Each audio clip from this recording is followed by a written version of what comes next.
कल जो मैंने क्लास में टॉपिक करवाया था वो तुमने तैयार कर लिया, पूरा पढ़ लिया पूरा? सर कल लाइट नहीं आ रही थी, घर पे गर्मी लग रही थी, मैं पढ़ नहीं पाया। कल तुम्हारे घर पे लाइट नहीं आ रही थी, गर्मी लग रही थी, इसलिए तुम उसको पढ़ नहीं पाए। जी सर। एक बात बताओ, तुम आईएएस बनना चाहते हो ना? एज यूजुअल एक्सपेक्टेड क्वेश्चन, फिर लड़का का जवाब आएगा हाँ या फिर जी सर, फिर सर का वही एज यूजुअल रेस्पॉन्स, तुम आईएएस की तैयारी छोड़ दो आईएएस की तैयारी। देखो जी सर। तुम आईएएस की तैयारी कर रहे हो ना? जी सर। आईएएस की तैयारी करना छोड़ दे।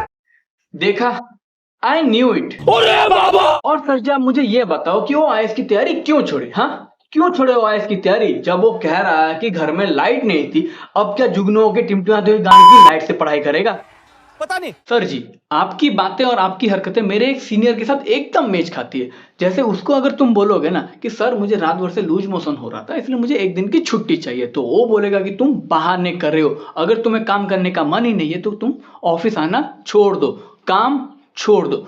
सेम उसी तरह जब वो बच्चा आपको एक वैलिड रीजन दे रहा है कि रात भर से लाइट नहीं था इसलिए मैं पढ़ नहीं पाया, तो आप क्या बोल रहे हो? आईएएस की तैयारी छोड़ दो। कोई सेंस है इस बात की?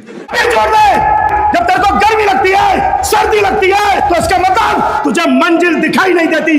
जिसके दिलो दिमाग में आईएएस बनने का जुनून सवार होता है उसको ना तो सर्दी लगती है ना उसको गर्मी लगती है। क्यों सर?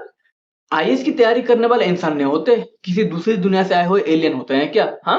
हाँ माना लोग कहते हैं कि जो अपने करियर को लेके फोकस्ड होता है, अपने ड्रीम को लेके पैशनेट होता है, उसे भूख प्यास नहीं लगती, उसे गर्मी सर्दी का एहसास नहीं होता। इसका मतलब ये तो नहीं ना कि उसको नंगा करके अंटार्कटिका में छोड़ दोगे।